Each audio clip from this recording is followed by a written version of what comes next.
Bonjour et bienvenue dans un nouveau numéro du podcast NBA Corner où nous allons parler aujourd'hui des Suns de Phoenix qui retrouvent leur place de numéro 1 au sommet de la conférence Ouest, de la dépression qui menace les fans des Bulls de Chicago, de la poussée de confiance de Killian Hayes à Détroit depuis la blessure de Cade Cunningham et on terminera sur l'éclosion de Bol Bol au Magic d'Orlando. Pour m'accompagner, j'ai le plaisir d'accueillir Charles. Bonjour Charles. Salut Josh, salut à tous.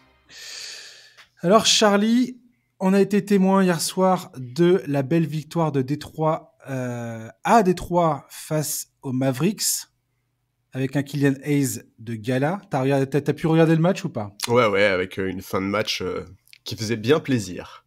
Assez incroyable de voir Killian dans cet état d'esprit, dirons-nous. Ouais, c'est ce qu'on attendait quand même depuis sa draft, quoi. On sait qu'il est pétri de talent. Maintenant, il manquait forcément une dose de confiance, quoi. Ouais, complètement. Et on discutera de ça, toi et moi, tout à l'heure, savoir si Killian, on peut compter sur lui à partir de maintenant ou pas. On va commencer, si tu le veux bien, avec les Suns de Phoenix, finalistes malheureux de 2021 face aux Bucks, sortis l'an dernier en play-off en buvant la tasse dans un game 7 face aux Mavericks de Luka Doncic. Les Suns viennent de retrouver leur place au sommet à l'Ouest à l'issue du premier quart de la saison, alors que le Jazz et les Blazers, eux, sont redescendus sur terre. Phoenix recommence à briller à son zénith dans le sillage d'un Devin Booker étincelant. Les blessures n'ont pourtant pas épargné l'équipe avec Chris Paul et Cameron Johnson, pour ne citer qu'eux, qui sont sur le flanc, mais Monty Williams a réussi jusqu'alors à trouver, avec son effectif, de quoi se maintenir parmi l'élite de la conférence Ouest. Les polémiques non plus ne les ont pas épargnés, avec l'enquête notamment visant leur propriétaire Robert Sarver, qui depuis a fait le choix de vendre la franchise. C'est tout à fait d'actualité. Mais cela ne semble pas avoir transpiré jusque dans le vestiaire. Jay Crowder attend toujours son transfert, probablement après le 15 décembre, date où les agents libres qui ont signé cet été deviendront éligibles pour les transferts. On a vu des joueurs comme Torrey Craig et Damian Lee prendre la responsabilité sur le terrain, derrière les piliers que sont Devin Booker, DeAndre Ayton et Mikal Bridges. Charles, est-ce que tu es surpris par ce début de saison de Phoenix ? Alors, non, pas vraiment. Ils sont... Enfin, comment dire ? D'abord, je trouve que ils sont à peu près là où on les attend. Ils sont la troisième attaque, je crois, de la ligue. Ils doivent être pas loin du top 5 défense. Et c'est une des rares équipes, je crois qu'ils sont 3 équipes aujourd'hui à être dans le top 10 en efficacité défensive et top 10 en efficacité offensive. Voilà. Donc écoute, en fait, je suis pas vraiment étonné. Alors effectivement, il y a la blessure de Chris Paul qui me semble n'a joué que 10 matchs cette saison. Mais Devin Booker nous sort sa meilleure saison au scoring, au rebond. Il est dans ses standards habituels au tir. Je crois qu'il tourne autour des 38% à 3 points, ce qui est à peu près la même chose que la saison dernière. Tu l'as dit, il est plutôt bien secondé par un collectif qui répond présent. T'as cité Ayton, Bridges, on peut aussi citer effectivement Damian Lee et Torrey Craig qui profitent des blessures. Et c'est aussi ça c'est aussi ce qui est agréable avec cette équipe et c'est aussi à ça qu'on reconnaît un collectif qui marche bien et un coach qui gère bien les problèmes au jour le jour. C'est, d'une certaine manière, il profite de chaque blessure pour responsabiliser d'autres role-players. Cameron Payne assure parfaitement l'intérim comme il l'a souvent fait depuis son arrivée à Phoenix. Donc non, je suis pas étonné. Maintenant. Bon, c'est vrai que le tout début du mois de novembre a été une période où on pouvait se poser quelques questions. Il y a eu 4 défaites en 6 matchs contre Portland, Philadelphie, Orlando, Miami. Mais depuis, ça va quand même nettement mieux. Là, il me semble qu'ils sont sur la plus grosse série de victoires actuelle de NBA avec 6 victoires consécutives. Donc, à confirmer dans les semaines qui viennent, notamment la semaine prochaine. La semaine prochaine, ils enchaînent quand même Dallas à l'extérieur, Boston à domicile et ensuite 2 sorties face aux Pels qui sont 3e à l'ouest. Ça va valoir vraiment le coup d'œil. Exactement. Samedi et dimanche prochain, 2 matchs à la Nouvelle-Orléans. Et franchement, ça vaut son pesant de cacahuètes. Et le samedi de la semaine suivante, il y aura encore un match. Cette fois, ce sera à domicile contre les Pelicans. On va dire que sur une période d'une semaine, il y a 3 matchs avec la Nouvelle-Orléans. Et franchement, ça va être un bon témoin. Ouais. Voilà. Le match face à Boston aussi, effectivement. Donc, on va voir comment ça va se passer avec le retour de Chris Paul et de Cameron Johnson, qui, si j'ai bien compris, devrait pas trop tarder, mais dans l'ensemble, j'ai du mal à imaginer qu'ils cassent la dynamique de l'équipe. Donc écoute, voilà, à voir comment ça va se passer, mais je trouve qu'il y a quand même des éléments dans cette équipe qui témoignent d'une vraie force collective. Et de toute façon, enfin, on va pas se cacher, pour Phoenix, l'objectif, il est pas maintenant, il est pas en ce moment. Là, ils sont assez tranquilles en saison régulière à l'Ouest. Honnêtement, même si Denver n'est pas loin derrière, et même si effectivement, comme tu l'as dit, il y a une série de confrontations avec les Pels qui pourrait un peu relancer le suspense à ce niveau-là, j'ai quand même du mal à voir un scénario où Boston s'effondre, ou pas Boston, pardon, où Phoenix s'effondre en saison régulière. Ils sont assez tranquilles, ils devraient logiquement finir sur le podium à l'Ouest facilement. Donc voilà, maintenant à voir, à pas reproduire ce qui s'est passé la saison dernière, où la saison dernière ils avaient vraiment dominé la régulière assez largement, mais ils n'avaient pas réussi à passer le cap des demi-finales de conférence. Mais ça c'est compliqué de se projeter là-dessus, c'est encore trop tôt. Il y a des éléments d'incertitude, qui soient physiques autour d'un mec comme Chris Paul, ou au niveau des trades, comme tu l'as dit, avec le cas de Jay Crowder à trancher. Complètement. Et je crois que la cible particulière, enfin qui revient énormément sur tous les sites de fans de Phoenix, c'est Bojan Bogdanovic, qui est donc le joueur de Détroit, qui lui aussi a fait un très bon match face à Dallas hier soir. Et faut voir quand est-ce que ce transfert sera consommé. Ça va pas tarder. Je pense que d'ici la fin de l'année 2022, Phoenix va essayer de, je pense, se dépêcher d'avoir un effectif à peu près calé pour jusqu'à la fin de la saison. Moi, ce qui m'intéresse, effectivement, comme tu le dis très bien, Charlie, la question de Phoenix, c'est pas maintenant qu'elle se pose. Ce qu'on a envie de voir de Phoenix, c'est qu'est-ce que ça va donner en play-off. Cependant, pendant la saison régulière, tu construis aussi des automatismes, de la confiance. Bien sûr. Tu construis voilà, ta rotation quelque part, la rotation qui va te permettre ou non d'aller loin en play-off. L'an dernier, par exemple, tu parlais de Cameron Payne tout à l'heure. Cameron Payne, il s'est fait atomiser en play-off. Il a pas répondu présent, clairement, par rapport à ce que les gens pouvaient attendre de lui. Et là, sur les 10 matchs qu'il a débuté cette saison, il tourne à plus de 16 points. Il a des pourcentages de réussite qui sont plutôt bons. On voit qu'il est plutôt solide au shoot et dans la distribution du jeu. Il a même un très très bon pourcentage, et regardez ça, sur les pull-ups à 3 points. Je crois qu'il a plus de 52% de réussite sur les pull-ups. Je crois qu'il est le premier de l'équipe en pénétration par match. Enfin, tu vois, Cameron Payne, pourquoi je cite ce gars-là? Pour moi, c'est typiquement l'exemple d'un joueur où tu construis la confiance d'un mec comme ça sur ton banc. Torrey Craig, c'est pareil. Torrey Craig, alors, est-ce que Torrey Craig, qui est aujourd'hui à 39% de réussite au tir à 3 points, ce qui est assez exceptionnel, parce que c'est assez loin de ses standards habituels, c'est également un monstre en ce moment au rebond offensif. Ça, c'est un peu plus attendu, on va dire. Défensivement, ça a toujours été quelqu'un de solide. Voilà, Torrey Craig, c'est pareil. C'est un mec qui est en train de potentiellement s'imposer aujourd'hui dans la rotation de Phoenix, et Phoenix doit absolument aujourd'hui construire quelque part cet effectif-là. Mikal Bridges, si tu regardes les progrès, il est sur des stats, c'est sur les meilleures stats en carrière, Mikal Bridges. Ouais, tout à fait. Actuellement. DeAndre Ayton, si tu regardes sur les 6 derniers matchs, tu parlais qu'ils étaient sur une série de 6 victoires, tu regardes sur les 6 derniers matchs, DeAndre Ayton, ses stats sont absolument incroyables. Maintenant, est-ce qu'ils vont être capables de tenir la distance? Est-ce que ces joueurs-là spécifiquement vont être capables de maintenir cette production? Chris Paul, on en parlait, et après je te laisse la parole. Chris Paul est également pour moi un gros point d'interrogation, parce que pour l'instant, de ce que j'ai vu de lui, même s'il y a aucune urgence clairement pour Chris Paul de briller en saison régulière, on est d'accord. Mais j'ai quand même, je me pose quand même aujourd'hui la question concernant Chris Paul, quand je vois ses pourcentages de réussite au tir, quand je vois son... Et quand bien même je dis ça, hein, parce qu'il a des pourcentages absolument dégueulasses au tir, et pourtant les meilleurs line-up de Phoenix, c'est quasiment systématiquement avec Chris Paul dedans. Hein. Bah oui, parce qu'on sait que ce mec-là apporte énormément dans bien des aspects du jeu. Tu vois, il y a pas seulement son adresse, mais effectivement, il a fait un début de saison qui était compliqué, Chris Paul. Complètement. Et donc pour moi, c'est clairement ces questions-là. D'une part, comment Monty Williams va réussir à construire la confiance de certains de ses joueurs, notamment des role-players. Voilà.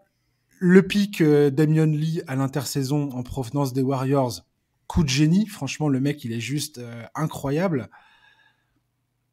j'aime bien la dynamique de cette équipe-là pour l'instant. J'aime bien ce que montre Devin Booker en tant que leader. Parce que l'absence de Chris Paul permet aussi ça pour moi du côté de Phoenix. Ça permet à Devin Booker de continuer à prendre ses responsabilités et à devenir vraiment le leader qu'on attend. Oui, mais aujourd'hui, Devin Booker, il est dans le top 10 des minutes jouées par match en NBA. Il est à 2 minutes de plus par match par rapport à la saison dernière. Ce qui dit comme ça peut paraître peu, mais en réalité, c'est important, ça compte. Et je pense que c'est aussi pour ça que le trade de Jay Crowder prend autant d'importance. Parce qu'il faut aujourd'hui avoir la capacité de faire souffler un peu Booker. Tu parlais de Bojan Bogdanovic récemment. Kevin O'Connor faisait aussi état de l'intérêt pour Bogdan Bogdanovic, qui permettrait d'apporter sur les lignes arrière. Ils ont besoin de scoring, en fait. Voilà, ils ont besoin de scoring. Ils ont aussi besoin d'avoir un peu plus de variété. C'est-à-dire que avec un mec comme Bogdanovic, tu peux faire jouer Booker meneur. On sait qu'il l'a déjà fait en NBA, donc tu peux le faire évoluer avec Booker. Tu peux faire souffler Booker. Enfin voilà, il y a pas mal de possibilités qui s'ouvrent. Ça va être à James Jones de faire le boulot à ce niveau-là. James Jones, qui était le general manager, qui est là, a été nommé président de la franchise, qui reste aussi general manager. Bon, moi, je suis jamais très fan de la double casquette, mais ça fait quand même plaisir de le voir récompensé pour le très bon boulot qu'il réalise depuis sa nomination. Ce mec-là, il est arrivé en 2019. Tu l'as dit, il a fait des Suns des finalistes NBA en 2021.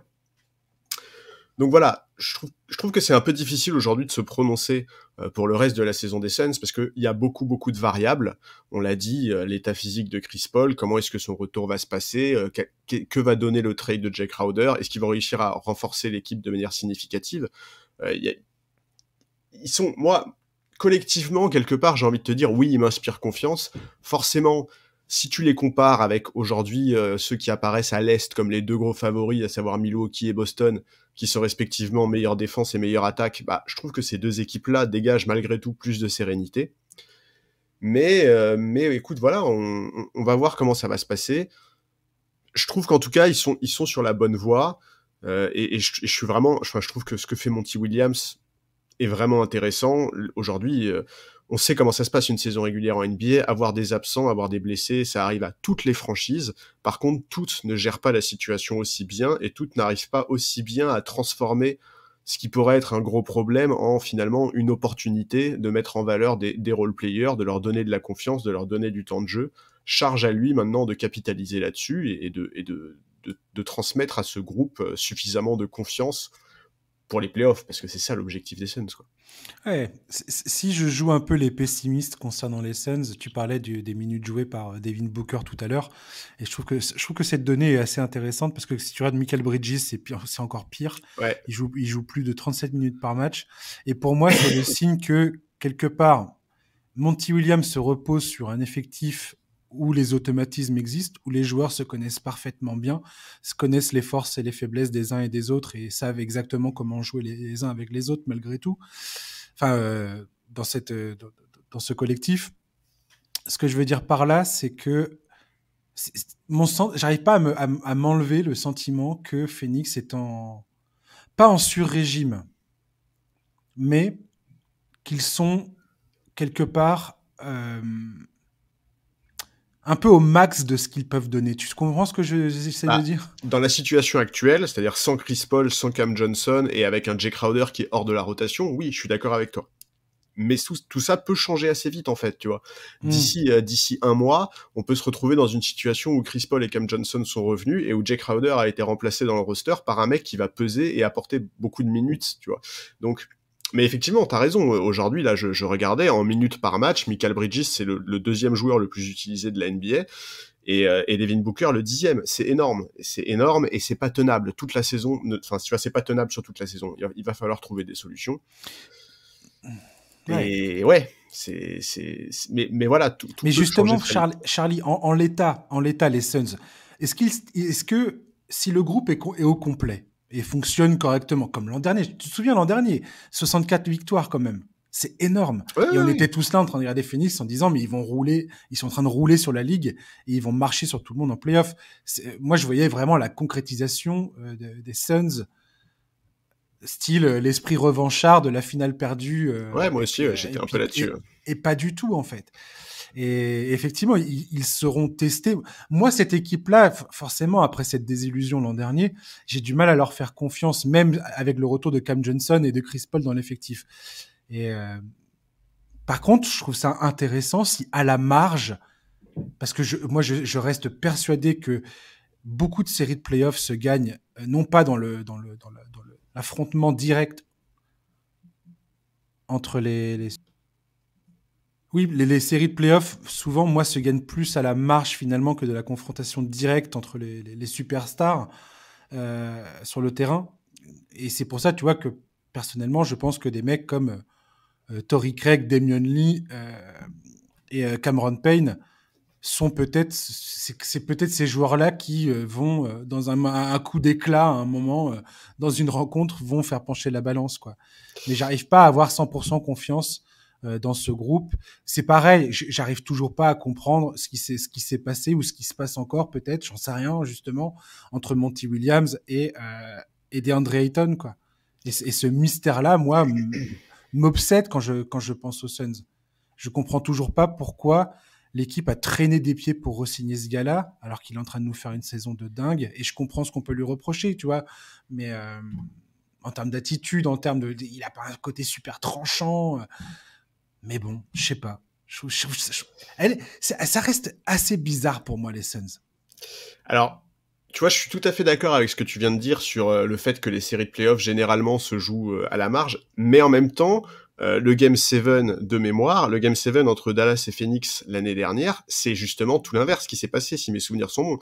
Il me semble qu'on a une faillite au tir absolument catastrophique de Devin Booker, de Chris Paul également, et que en face, Luka Doncic sort un match. Oui, c'est ça. Luka Doncic sort un match à 35 points, Jalen Brunson 24 points, Spencer Dinwiddie 30 points. En face, t'as Devin Booker à 11, Michael Bridges à 6 et Chris Paul à 10, tu vois. Donc, je suis d'accord, effectivement, ça se joue souvent sur des détails. En attendant, on attend quand même aussi beaucoup des patrons de cet effectif, et c'est aussi pour ça que moi je trouve que ce qui se passe aujourd'hui avec Devin Booker, avec DeAndre Ayton et avec Michael Bridges, c'est rassurant. Je trouve ça intéressant de voir que Michael Bridges continue de progresser. Je trouve ça rassurant de voir que DeAndre Ayton, malgré effectivement tous les doutes qu'on pouvait avoir sur sa relation avec Monty Williams, sur comment est-ce qu'il allait prendre toutes les hésitations qu'il y a eu autour de sa prolongation, le fait que la franchise lui propose pas immédiatement un contrat, etc. Ça me rassure quelque part de voir qu'il répond malgré tout présent. Mais voilà, le vrai juge de paix, ça sera les playoffs, quoi. C'est comme toujours. Complètement. On verra ça. Ouais. Si tu le veux bien, on va enchaîner désormais avec les Bulls de Chicago. Chicago qui était une des plus belles histoires la saison passée. C'est une équipe bâtie pour gagner maintenant et pas dans 5 ans, clairement. Et force est de constater que les blessures ont probablement eu raison de leurs ambitions. Du moins, c'est mon avis. On ne sait pas aujourd'hui si Lonzo Ball remarchera sans douleur un jour. Le genou de Zach LaVine semble compromis. J'ai envie de dire que c'est impossible aujourd'hui de parier sur le fait que Zach LaVine va réussir à rester en bonne santé sur une saison entière et qui te dit que ça va pas lâcher en play-off. Même si je pense très sincèrement que Zach LaVine mérite qu'on soit patient avec lui. Je l'ai dit pour d'autres joueurs qui reviennent de blessures, c'est valable aussi pour Zach LaVine. Mais j'ai quand même des doutes sur sa capacité à retrouver sa superbe. DeMar DeRozan est exemplaire, Alex Caruso fait ce qu'il peut, les jeunes talents il y a des jeunes talents très prometteurs dans cet effectif, il y a aucun problème. Il y a des joueurs comme Patrick Williams qui te donnent envie de t'arracher les cheveux, je le conçois tout à fait. C'est clair. Le transfert pour Nikola Vucevic il y a 20 mois de cela, qui a envoyé Wendell Carter Jr. à Orlando avec un tour de draft qui est devenu Franz Wagner, devient de plus en plus difficile à justifier aujourd'hui. Charles, est-ce que Chicago ferait bien? Est-ce qu'on est face à une équipe qui ferait bien de tout péter, en fait, pour essayer de rentrer dans la course au premier pick de draft et à Victor Wembanyama, sachant que leur pick de draft est protégé top 4 en 2023. Si il est hors de ce top 4, donc 5 et en dessous, ça part à Orlando.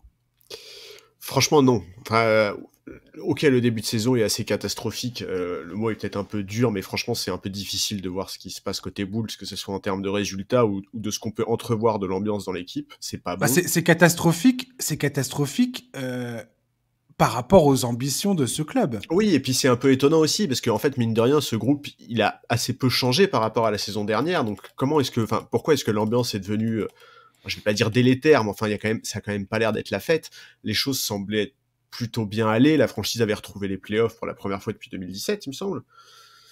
Donc, voilà. Là, ça va un petit peu mieux. Niveau résultat, mine de rien, il y a quand même eu 3 victoires sur les 5 derniers matchs, dont quand même les Bucks et les Celtics qui dominent la conférence Est. Mais juste avant ça, c'était 6 défaites en 7 matchs.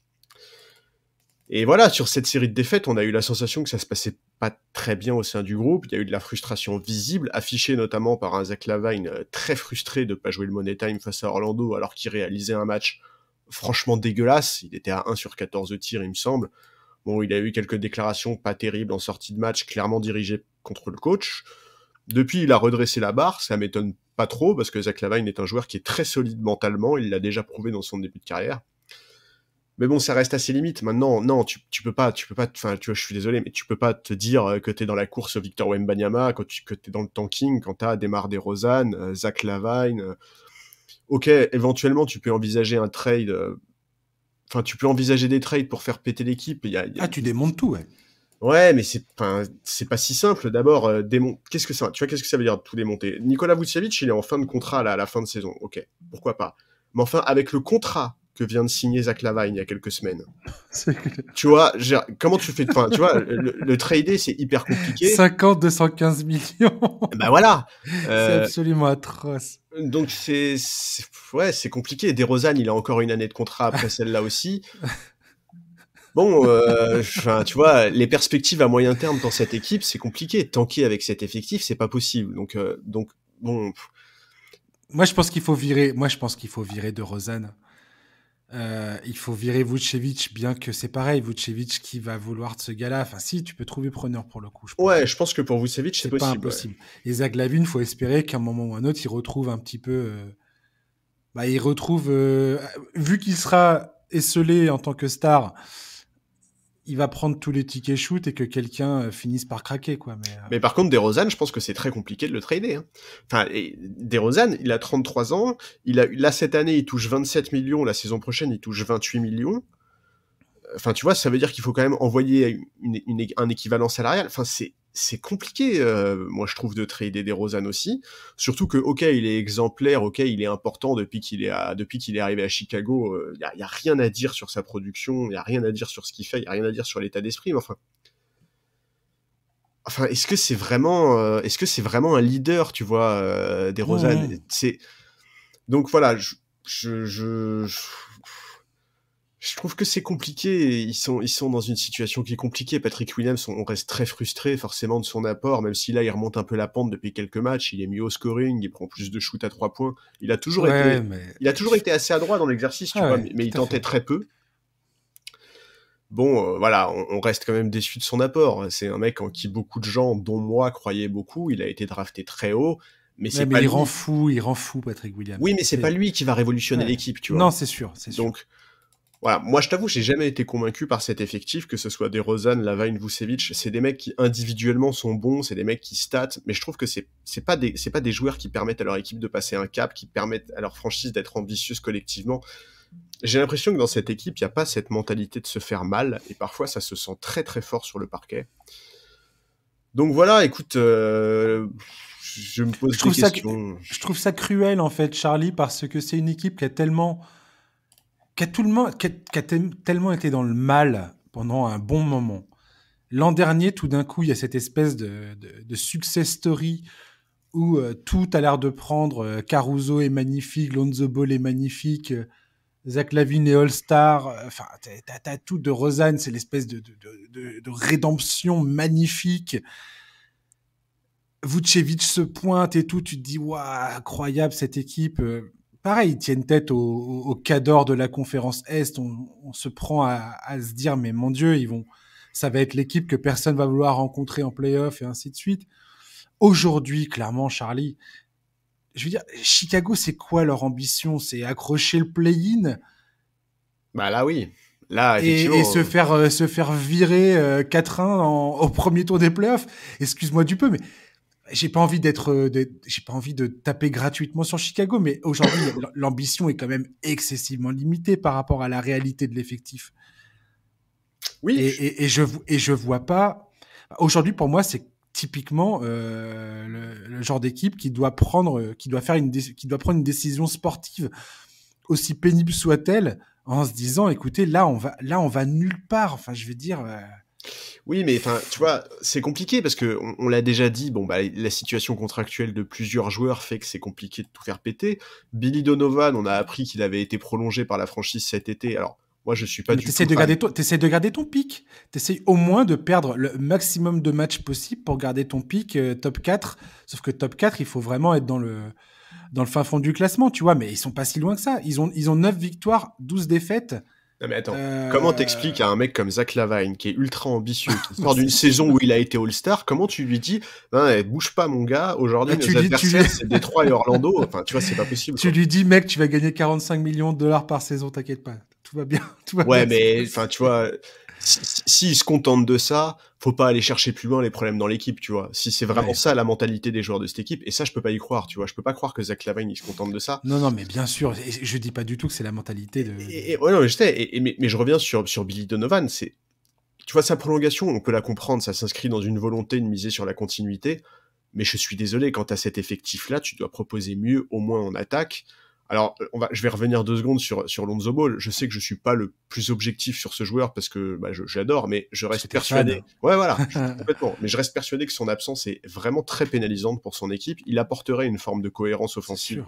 Il donnerait plus de fluidité à l'attaque. C'est devenu un vrai bon shooter à 3 points. C'est un excellent gestionnaire. Il comprend bien le jeu. Et en fait, quand tu regardes aujourd'hui le 5 des Bulls, mais il n'y a pas de vrai meneur. Il n'y a pas de profil de vrai meneur dans ce 5, quoi. Donc voilà, écoute, Lonzo, on l'annonçait de retour début 2023. Hier soir, Billy Donovan a complètement touché les espoirs de tout le monde en expliquant qu'il avait toujours très mal au genou et qu'il n'y avait absolument aucun calendrier de reprise à donner. Mais pour moi, ça pue la fin de carrière de Lonzo Ball. Hein. Arrête, non, me dis pas ça. Mais sérieux, Charles, je suis désolé, mais ça pue la fin de carrière. Ouais, c'est hyper inquiétant en tout cas. Ouais. Franchement, j'ai lu pas mal d'articles sur Lonzo Ball parce que moi aussi, c'est un joueur que j'aime beaucoup et je suis son retour parce que effectivement, je pense véritablement que cette équipe, avec lui sur le terrain, c'est tout autre chose. Ouais. Parce que cette dimension défensive déjà, cette identité défensive est vachement plus présente et qu'aujourd'hui, tu sens bien que un gars comme Caruso est beaucoup trop esselé défensivement, quoi. C'était très bien quand il y avait Lonzo Ball et Caruso sur les lignes arrière pour défendre et que Lavine et DeRozan nourrissaient la marque de l'autre côté, quoi. Il y avait un espèce d'équilibre parfaitement imparfait de la saison passée du côté de Chicago qui faisait que c'était vraiment une équipe qui sortait du lot, quoi. Enfin, c'était vraiment fun à suivre. Ouais. Là, maintenant, Lonzo Ball, je te promets, je pense véritablement qu'il va pas revenir cette saison. Hein.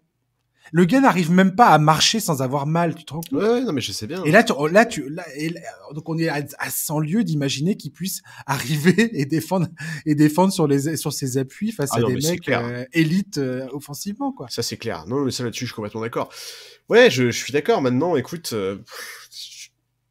c'est difficile de se prononcer sur ce qui va se passer dans les semaines qui viennent. Là, en l'état, je crois, ils sont 12e. Ils sont pas décrochés à la course au play-off, évidemment, mais c'est difficile d'être ambitieux quand on voit, ce qui est produit depuis le début de la saison. Alors, de mémoire, l'année dernière, ils avaient surtout fait une très grosse première partie de saison avant de dégringoler un peu, notamment à cause des blessures.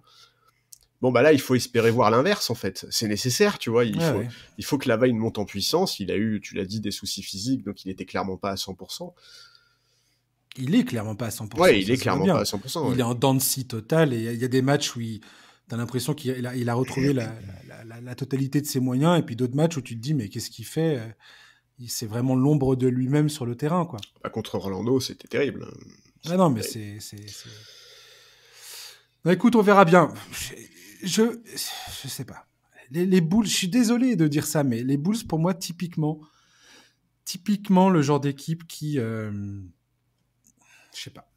Qui doit vraiment aujourd'hui repenser sa stratégie globale, on va dire. Oui, ça, je suis complètement d'accord. Mais je trouve que ça ne va pas, en fait. Mais en fait, je suis complètement d'accord avec toi, mais en même temps, je pense qu'ils sont bloqués, en fait, quoi. Vraiment, je pense que le fait de ne pas pouvoir trader certains profils, certains contrats, fait qu'en fait, ils sont bloqués dans cette espèce d'entre-deux, et au final, est-ce que c'est pas juste une équipe qui, au moins cette saison, voire peut-être même la saison prochaine, à voir qu'est-ce qui va se passer cet été, mais au moins cette saison, ils sont juste condamnés à jouer le ventre mou et le play-in, et c'est tout, quoi. Mais c'est pour ça, moi, je te dis, franchement, pour moi, la meilleure solution, c'est clairement d'aller jouer le top, d'aller choper ton pic, de garder ton pic dans la draft de 2023, qui est, si jamais ils prennent top 4, ils vont potentiellement avoir un joueur qui va vraiment être fort, quoi. Oui, mais comment t'expliques ça à Zach LaVine? Comment tu fais passer la pilule à Zach LaVine? Encore une fois, Zach LaVine vient de signer un contrat de 5 ans, tu lui dis, écoute, là, Ouais, mais attends, clairement, NBA, on est dans la ligue des on est joueurs. dans une impasse.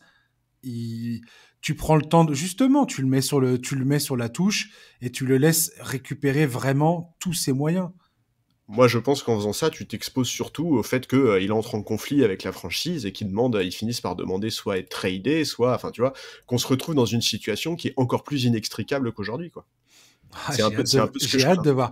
Mais non, mais ça peut partir dans toutes les directions, bien évidemment. T'as tout à Ouais, fait c'est ça. raison. Ça peut partir où ça dépend en fait de ses relations avec avec le front office. Tout à fait. Ça dépend comment ces gens-là discutent avec lui. Quel est quel dialogue il a aujourd'hui avec Arturas Karnisovas, le président des opérations basket du club. Et puis, bah, voilà, soit il arrive à lui faire comprendre une certaine stratégie. Et je pense pas je pense pas qu'il va se passer ce que je suis en train de dire. Ouais, Les ouais. Bulls n'ont pas du tout l'air partis pour essayer de sauver leur pick. Ils ont l'air partis pour jouer, accrocher potentiellement le play-in, quoi, si les choses vont bien. C'est ça le pire, c'est que si ça va bien, je pense pas qu'ils puissent. Je pense pas que je pense pas que la réalité les emmène plus loin qu'une huitième, une septième place, quoi. Ouais, et puis là, leur calendrier au mois de décembre, il y a de quoi faire, hein. Là, ils vont jouer Attends, les je vais regarder, Warriors. j'ai pas Ensuite, regardé. il y a Vas-y. Dallas, il y a 2 fois les Hawks, il y a les Wolves, le Heat, Oh les là là. Bucks, les Cavs 2 fois.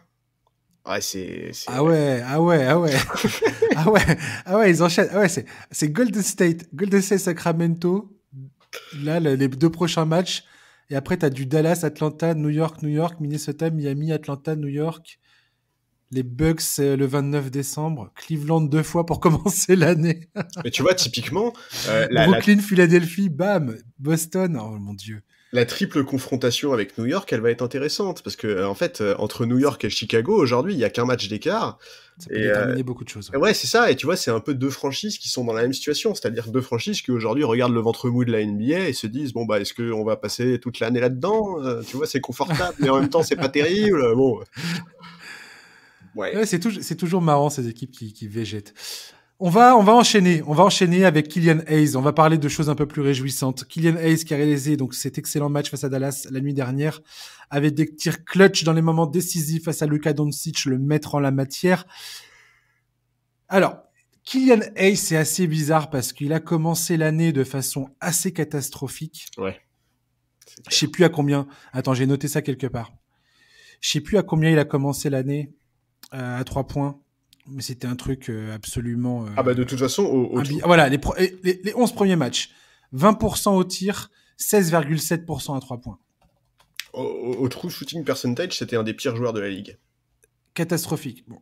On notera, et je crois qu'on en avait déjà parlé rapidement dans le podcast, Killian Hayes a reconstruit totalement son shoot pendant l'intersaison.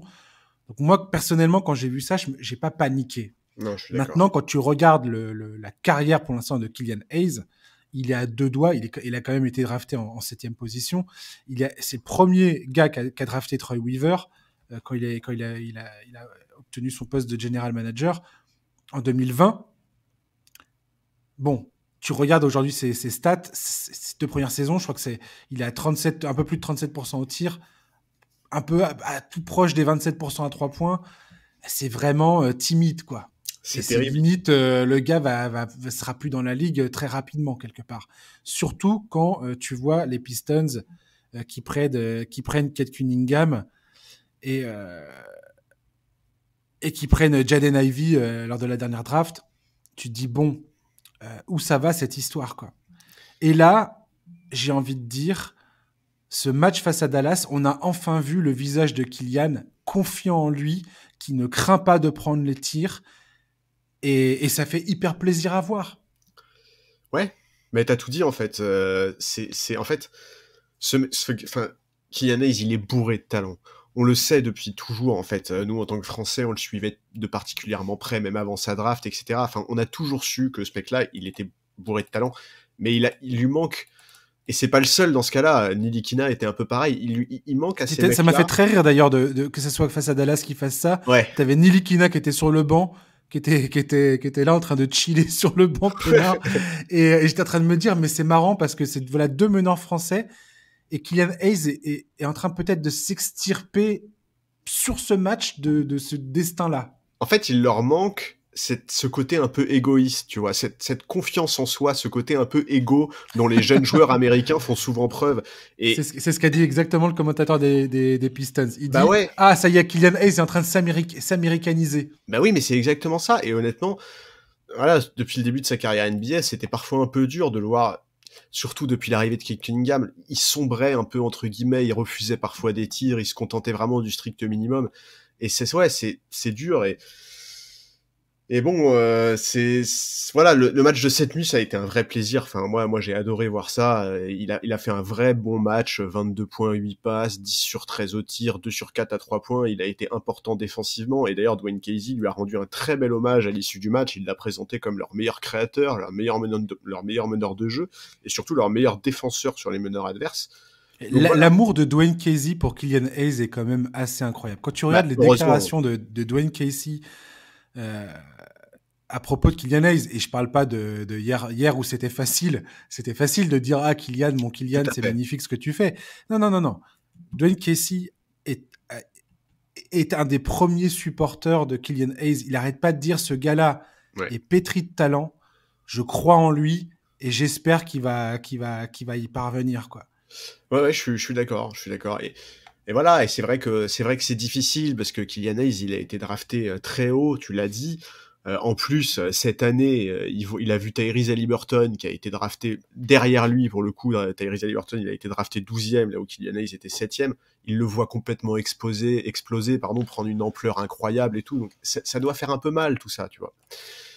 Et ouais, c'est vraiment... En fait, il faut vraiment qu'il arrive à garder la mentalité qu'il a eue la nuit dernière et qui se laisse pas déborder par les vrais problèmes d'adresse qu'il a eu. Il a que 21 ans, Kylian Hayes, c'est le genre de choses qui se travaillent. On en a vu plein des joueurs ces dernières saisons qui sont passés d'une adresse catastrophique à de mieux en mieux, jusqu'à devenir acceptable, voire très bon.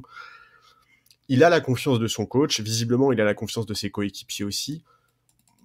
Je sais pas si on peut être optimiste pour la suite, mais en tout cas, tant que Cade Cunningham n'est pas là, moi j'ai vraiment envie de croire qu'il va prendre en confiance, et sans du tout vouloir être méchant ou souhaiter du mal aux joueurs ni rien. Cade Cunningham, on sait qu'aujourd'hui il y a une opération qui est évoquée pour lui, ce qui rallongerait considérablement la durée de son absence. Et honnêtement, c'est ça le scénario idéal pour Hayes, voire peut-être même pour la franchise. Ce serait de prendre le temps de soigner comme il faut Cade Cunningham, de prendre le temps et de laisser Kylian Hayes monter en puissance, prendre confiance. Et voilà, il a eu quand même des opportunités, Kylian Hayes. Hein. Bien sûr. Il en a eu des opportunités, il les avait pas saisies. Et là, on a l'impression que pour une fois, il a réussi à attraper un peu la corde, tu vois. Ouais, j'ai regardé sur ces 4 derniers matchs, il est à plus de 16 points en moyenne, plus de 52% de réussite au tir, plus de 35% et quasiment 8 passes décisives par match. 2 interceptions aussi. Il a un plus-minus négatif, mais ça, c'est pas grave. Si tu regardes après les stats avancées, il est catastrophique. Il fait une saison catastrophique, hein, clairement. Pour l'instant, sa saison est catastrophique. C'est un des pires joueurs de son équipe en termes d'efficacité. Oui, mais aujourd'hui, il a la chance d'être dans une franchise qui ne recherche pas l'efficacité. Voilà. Tu vois. Et quand tu vois le match d'hier soir, c'est ce que tu veux, c'est ce que tu espères finalement pour Kylian. C'est qu'il soit capable de saisir cette opportunité. Quand tu vois son interview après le match, tu vois qu'il est content, tu vois qu'il dit voilà, tous mes coéquipiers m'encouragent, le coaching staff m'encourage, tout le monde croit en moi et ça fait plaisir pour une fois réussir ce genre de performance quoi. Mais oui. Et t'as envie. Isaiah Stewart a dit qu'il était content, ravi d'avoir vu cette performance de Kylian Hayes sur le terrain. tous vantent ses qualités de joueur de basket, son intellect, son basketball IQ. Tout à fait. Donc, pour moi, il n'y a vraiment pas de raison qu'il n'y parvienne pas, si ce n'est voilà, sa confiance en lui et le fait de prendre les tirs. Et quand tu vois les espèces de step back et les tirs complètement crazy, à un moment, il prend un tir qui finira par être un 2 points, parce que lui, il fait le geste à 3, mais finalement, c'est un 2 points dans la tête de Luka Doncic qui reste les bras en l'air. Bon, c'est ça qu'on a envie de voir, quoi. Ouais, c'est tout à fait. Je suis d'accord. Mais voilà, j'aimerais pouvoir reparler de ça avec toi dans un mois et te dire, ah putain, tu te souviens, Charles, quand on avait parlé du match face à Dallas, ça a été le déclic. Voilà Kylian Hayes qui est monté en puissance. Et comme tu dis, Cade Cunningham, je lui souhaite pas du mal à ce garçon, pas du tout. C'est un joueur magnifique que j'aime beaucoup. Ouais. Mais effectivement, si Kylian là peut surfer cette vague, et c'est ce qui va se passer. J'ai envie de dire, c'est maintenant qu'il faut que ça se passe, quoi. Oui, parce que en fait, tu vois, t'as parlé du fait que Dwayne Casey le soutient, etc., a énormément confiance en lui depuis le début. Quelque part, c'est aussi un cercle vicieux, en fait. Tu vois, quand t'as des problèmes de confiance en toi.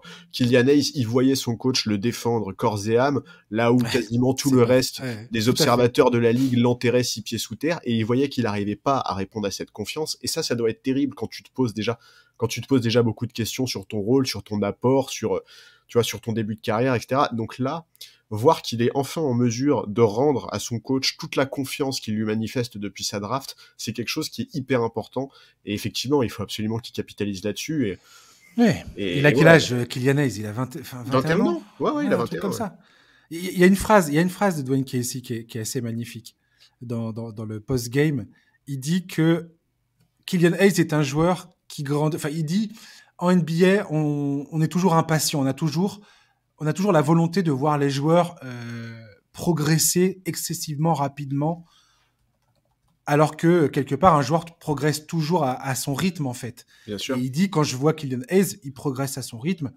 Tout le monde voudrait qu'il soit un vétéran avec 10 saisons dans les pattes, mais c'est pas le cas. Il est dans sa 3e année. Sa courbe de progression, elle est tout à fait normale. Et il dit, malheureusement, voilà, on est dans une ligue où la patience a clairement ses limites. Et que s'il ne progresse, enfin, si les gens perçoivent sa progression comme étant trop lente et ne voient pas les résultats clairement se concrétiser sur le terrain, voilà, il va être qualifié de bust, comme tu dis, par certains membres de la presse locale, enfin la presse américaine, quoi, clairement. Ouais. Mais encore une fois. Et ça tu sais ce qui m'a fait rire aussi à Détroit, c'est de voir Kevin Knox, qui était à New York qui a végété aux Knicks pendant longtemps. Pour moi, ça montre vraiment comment les Knicks, le coup de taquet derrière la tête des Knicks, gratos au passage. Gratos. Ça fait toujours plaisir. Non, mais ça montre comment les Knicks, ils ont quand même des problèmes pour développer les jeunes joueurs. Kevin Knox est en train, sous Dwayne Casey, est en train de trouver son jeu en NBA. Ouais, je suis d'accord. Petit à petit. Alors c'est pareil, c'est pas ouf quand tu regardes ce qu'il est en train de faire, mais il est en train d'y parvenir. Oui, ça se traduit pas encore par des statistiques très impressionnantes, mais au moins il trouve sa place. Et effectivement, mais bon voilà, tu vois, Kylian Hayes, moi je reviens sur un joueur qu'on a évoqué dans le sujet juste avant. Faut se rappeler de ce que Lonzo Ball prenait dans la tronche sur son shoot et sur son adresse, sur son année de rookie et sur ses 2 premières saisons, notamment aux Lakers. Aujourd'hui, tu regardes la saison qu'il a fait l'année dernière où il est à plus de 42% à 3 points. Et voilà, on sait très bien que aujourd'hui, le shoot, l'adresse, tout ça, c'est un des éléments de progression quelque part les plus entre guillemets faciles pour un jeune joueur en NBA, tu vois. Donc il faut pas l'enterrer là-dessus. Le vrai problème pour Kylian Hayes, c'est pas l'adresse, c'est pas sa qualité de shoot, c'est sa confiance. Vraiment, c'est ça. C'est tout à fait ça. Et puis force à lui d'avoir pris le risque de reconstruire intégralement son shoot cet été avant d'entamer sa 3e saison. Enfin, je veux dire, ça demande un courage énorme de faire ça. Tout à fait. Ouais, tout à fait, je suis d'accord. Donc bon. On va terminer ce podcast en parlant d'un autre phénomène assez drôle, Bol Bol, qui est en train d'éclore à Orlando après avoir été incapable de gagner la confiance de Michael Malone à Denver, majoritairement en raison de sa défense, qui n'était pas au niveau selon son ancien coach. Et voilà que désormais, à Orlando, il est en train de faire un virage à 180 degrés. Il est le seul joueur à plus de 7 pieds 2 pouces en chair. Enfin, ses stats de réussite au tir, tu vois, on en parlait pour Killian Hayes. Ouais. Il est à plus de 60 réussites au tir, 40% à 3 points, il est à 41 je crois, et plus de 80% au lancer franc. C'est un truc de dingue. Oui, c'est complètement un truc de dingue. Ouais. Il a encore, si jamais il arrive à rectifier un peu le tir sur ses lancers francs, il pourrait tout à fait imaginable de le voir intégrer le club du 50, 40, 90, où il y a que des monstres. Que des extérieurs aussi, quasiment. Ouais. Bref, quand tu vois ce gars-là sur un terrain, c'est assez fascinant quand même. Ce qui est drôle, c'est que quand il était universitaire, tout le monde lui prédisait un avenir plus ou moins voilà, de star. Hein. Il avait vraiment il était vraiment vu comme un gros potentiel. Ouais. Finalement, il s'était blessé au pied. Il avait été choisi très tard, au deuxième tour, je crois, 44e choix, il me semble, par les Nuggets. Et le voilà. Alors, ça me fait rire parce que sur les réseaux, tout le monde était là en train de dire ah tiens, est-ce qu'il nous ferait pas un peu penser est-ce que ce serait pas Victor Wembanyama avant l'heure? Alors non, parce qu'il y a quand même défensivement, il y a quand même un monde, je pense, qui les sépare, même offensivement. On verra ce que donnera Victor, mais j'ai l'impression qu'il faut quand même, faut éviter ce genre de comparaison directe, mais effectivement, Bol Bol est un phénomène physique, clairement. Quand tu le vois sur un terrain, c'est impossible de rester indifférent, quoi. Et là, ce qu'il est en train de faire sous le maillot du Magic me plaît énormément. Moi, j'ai toujours été un gros fan de Bol Bol. J'avais très envie de le voir éclore avant, quand il était à Denver. Franchement, hein, l'an dernier, avec toutes les blessures qu'avait eu Denver, je m'étais dit, tiens, c'est peut-être le moment pour Malone de le faire jouer, de lui donner des minutes de jeu. Et puis, pas du tout. Donc voilà, et ça se passe à Orlando, et tant mieux. Je suis content de le voir, Bol Bol, enfin exprimer son talent. Ouais, ça fait plaisir. Je trouve que je suis d'accord avec toi. Effectivement, ça a été un début de carrière NBA compliqué à Denver. Et c'est vrai qu'il a un profil atypique, mais a priori tellement compatible avec la NBA moderne que ça donne tout à fait raison au Magic d'avoir misé sur lui. Tu l'as dit, effectivement, il a été comparé à Wembanyama, notamment par Paolo Banchero aussi. Bon, ok, leurs profils physiques peuvent inciter à ce genre de comparaison. Enfin, sans être trop chauvin, on peut quand même rappeler qu'il y a 5 ans d'écart entre les deux. Ouais. Et voilà, et j'ai même lu et entendu des fans du Magic commencer à dire qu'il fallait peut-être, si Orlando chopait le first pick, il fallait peut-être envisager Scoot Anderson, parce que ça collerait plus aux besoins de la franchise. Ça, j'y crois pas du tout. Je pense qu'ils hésiteront absolument pas à sélectionner Wembanyama s'ils ont cette possibilité-là. Tu m'étonnes. Mais bon, voilà, complètement fou, ouais. Ce serait complètement taré. Mais donc voilà, effectivement, tu l'as dit, quand il arrive à l'université, sa cote était assez haute, il a eu des problèmes de blessures, et on connaît l'histoire avec ce genre de profil physique, on sait que c'est toujours ça. Le pied pour un mec de sa taille, c'est chiant, quoi. Exactement. C'est typiquement très chiant, quoi. Exactement, et c'est vrai qu'ensuite, son début de carrière NBA n'incitait pas forcément à la confiance, mais il a énormément progressé. Il attire de plus en plus la lumière, les commentaires élogieux, Kevin Durant a eu des très beaux compliments envers lui. Bon voilà, c'est un joueur qui est intriguant, c'est un profil physique qui est intriguant. Certains observateurs disent, on dirait parfois un arrière dans un corps de pivot. Bah ouais, il est capable de remonter la balle, de faire de dribbler, de shooter. Voilà, ouais. Il fait les mêmes moves qu'un mec comme Kevin Durant sur un terrain, clairement. Voilà, il a des qualités qui sont vraiment super intéressantes et qui sont... voilà, le mot c'est intriguant, quoi. Bon, alors, en fait, j'ai un peu de mal à expliquer, mais parfois il renvoie une espèce de sensation, pas de nonchalance, mais tu vois, il a l'air parfois un peu fragile sur ses cannes, plus qu'un Wembanyama pour le coup, je trouve, même si évidemment, tant que Wembanyama n'a pas mis un pied en NBA, c'est compliqué de se prononcer. Mais tout à fait. Au-delà de toutes ces discussions, de toutes ces comparaisons, on peut que constater qu'aujourd'hui, il montre qu'il a toute sa place dans la ligue, il met sa taille à profit, il est parmi les meilleurs contreurs NBA, il shoot, tu l'as dit, à plus de 40% à 3 points. Il a encore... Son true shooting percentage, il est à plus de 62%, je crois. Ouais. Non, 66,2%. C'est monstrueux, en fait. Oh oui, c'est monstrueux. Alors, il a encore des progrès à faire, évidemment, encore heureux, hein, il est encore jeune. Il est très souvent ciblé par les extérieurs adverses, parce que, on va pas se mentir, il est facile à déborder, quoi. Mais il est encore tout jeune, et on peut lui souhaiter qu'une chose, c'est qu'il continue à progresser dans un environnement où il pourra s'épanouir, surtout qu'il évite les blessures, et ça, faut croiser les doigts, parce que, voilà, on l'a dit, on l'a répété, c'est un profil physique sur lequel il y a toujours des doutes à ce niveau-là. Mais il est vraiment fun à regarder jouer, il a des vrais moves, Et franchement, chapeau à Orlando pour l'avoir pris, pour l'avoir mis Ouais. titulaire, pour le responsabiliser comme ça. Il est dans un très bon environnement pour se faire plaisir et pour progresser, et surtout pour marquer des points auprès de toutes les autres franchises et prouver qu'il a sa place, quoi. Ouais, c'est marrant que tu dises ça parce que j'ai retrouvé justement une citation de Mike Malone qui disait ça en fait, qui dit la plupart des jeunes joueurs quand ils arrivent dans la ligue, quand ils ont un certain talent, on va dire, enfin quand ils sont pris haut, surtout ceux qui sont pris haut, parce qu'ils sont pris par des équipes souvent des lottery teams, Ouais. donc ils ont l'opportunité de grandir, de faire des erreurs et de grandir et d'apprendre de leurs erreurs de cette manière-là, quoi.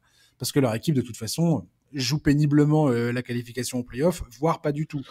Et il dit, Bol Bol, lui, n'a pas eu cette chance-là. Il arrive à Denver, nous, on était en train de jouer pour essayer d'obtenir l'avantage du terrain au premier tour des playoffs, quoi. Et donc, il dit, moi, je pouvais pas me permettre de le laisser faire ses conneries sur le terrain et de lui dire, vas-y, continue pendant 20 minutes, il n'y a pas de problème, quoi. Mais c'est clair.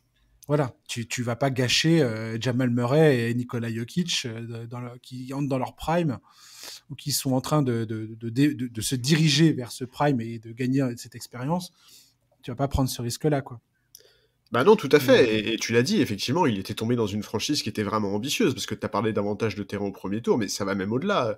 Les Nuggets, l'année où Paul le draft, ils sont dans le top 3 de la conférence Ouest. Enfin, tu vois, c'est une équipe qui est hyper ambitieuse, c'est une équipe qui est en position pour aller chercher une finale NBA, et c'est clair que c'est pas un bon environnement pour développer un jeune, quoi. Ils vont faire, il me semble que il arrive en 2019 en NBA. Ouais. Après, je crois qu'ils font la finale de conférence après Denver. En 2020, je crois. Face aux Lakers, c'était ça là dans la bulle. Oui, c'est ça. Oui, c'est tout à fait ça. Finale de conf. Ouais. Qui se sont opposés. Je crois bien que c'est ça. Ouais. Donc je me souviens plus. J'ai un trou tout d'un coup, mais il me semble que c'est ça. Oui, c'est ça. 4-1 pour les Lakers en finale de voilà. de conf. J'ai l'impression que je me trompe. Non. Mais ouais, écoute, bonne, très très bonne histoire en tout cas. Moi, ça me plaît bien de le voir s'éclater sur le terrain. Cette équipe d'Orlando, c'est marrant parce qu'au début de la saison, toi et moi, on a fait un podcast sur les équipes à suivre. On avait cité des équipes un peu de fond de tableau qu'on aime bien suivre. Et tu vois, une équipe typiquement comme le Magic, je comprends que certains estiment que c'est une équipe qui n'est pas facile à suivre parce que ça perd beaucoup et des fois, ils se mangent des sacrés volets. Mais ils ont quand même des matchs ultra fun, le Magic, quoi. Ouais, ils ont des matchs rigolos, ouais, je suis d'accord. Je trouve que sur certains matchs, il y a quand même de quoi bien s'éclater. Toi, Franz Wagner, moi l'an dernier, je les avais beaucoup suivis à cause de Cole Anthony, qui me faisait beaucoup rire. Mais là, tu vois, Franz Wagner, Bol, Mo Bamba, Wendell Carter Jr. qui est en train de devenir un vrai bon joueur dans cette équipe. Banchero, évidemment. Je trouve qu'il y a du beau monde à Orlando là. Ouais, en tout cas, c'est des jeunes qui sont intéressants à suivre. Moi, j'aime beaucoup les regarder jouer. La tristesse, c'est Markelle Fultz, quoi. C'est le seul truc qui à Orlando me chagrine vraiment, quoi. Pourquoi tu fais ça, Charles? Pourquoi tu viens nous péter le truc avec Markelle Fultz? Non mais c'est vrai, tu vois, genre c'est triste, quoi. C'est triste parce que ce mec-là fait partie des profils tu vois, dans cette équipe. Tu vois, avec un Markelle Fultz en plus, on s'éclaterait encore plus devant les matchs d'Orlando, quoi. Putain, j'ai envie de chialer maintenant. Merci, Charles. Putain, trop bien, merci là. Attends, la fin tragique, quoi. Markelle Fultz, souvenez-vous. Oh, le pauvre. T'as l'impression qu'il est mort, quoi. Putain, non, je plaisante. Et c'est peut-être pas drôle, mais non, mais Fultz, ouais. Quelle incroyable histoire, Markelle Fultz. Ouais. C'est une des trajectoires de carrière les plus folles qui m'ait été donné de voir. Et en même temps, le mec, c'est une étoile filante. Hein. Puis, quand je dis étoile, je parle pas d'une étoile sur le terrain, mais tout est triste là-dedans. Ouais, je suis d'accord. Bref. Merci, Charles. Pas de désolé, hein, de rien. Je rigole, Charles. Je sais bien. Yes, bon, ça sera le mot de la fin. Markelle Fultz, si tu nous entends. Ciao. Force bon vent à toi. Ouais, on pense à toi. Voilà. Et merci, Charles, de nous avoir accompagnés. Écoute, c'était avec plaisir, en espérant voir Killian Hayes continuer à s'éclater. Et je te dis, on fera le prochain podcast qu'on fait. Je sais pas si ça va arriver vite ou pas vite, mais prochain podcast qu'on fait, on en rediscute. Ça marche. potentiellement dans 2 semaines, potentiellement dans 1 mois, potentiellement au playoff, on ne sait pas. Je rigole. Oui, alors j'allais te dire, faut se calmer quand même. On verra ça. Merci Charlie en tout cas. Chers auditeurs, merci de nous avoir écoutés. C'est la fin du podcast. On se retrouve la semaine prochaine avec un nouvel invité. Et puis d'ici là, passez une bonne fin de journée, un très bon week-end et à la semaine prochaine. Ciao, bye bye.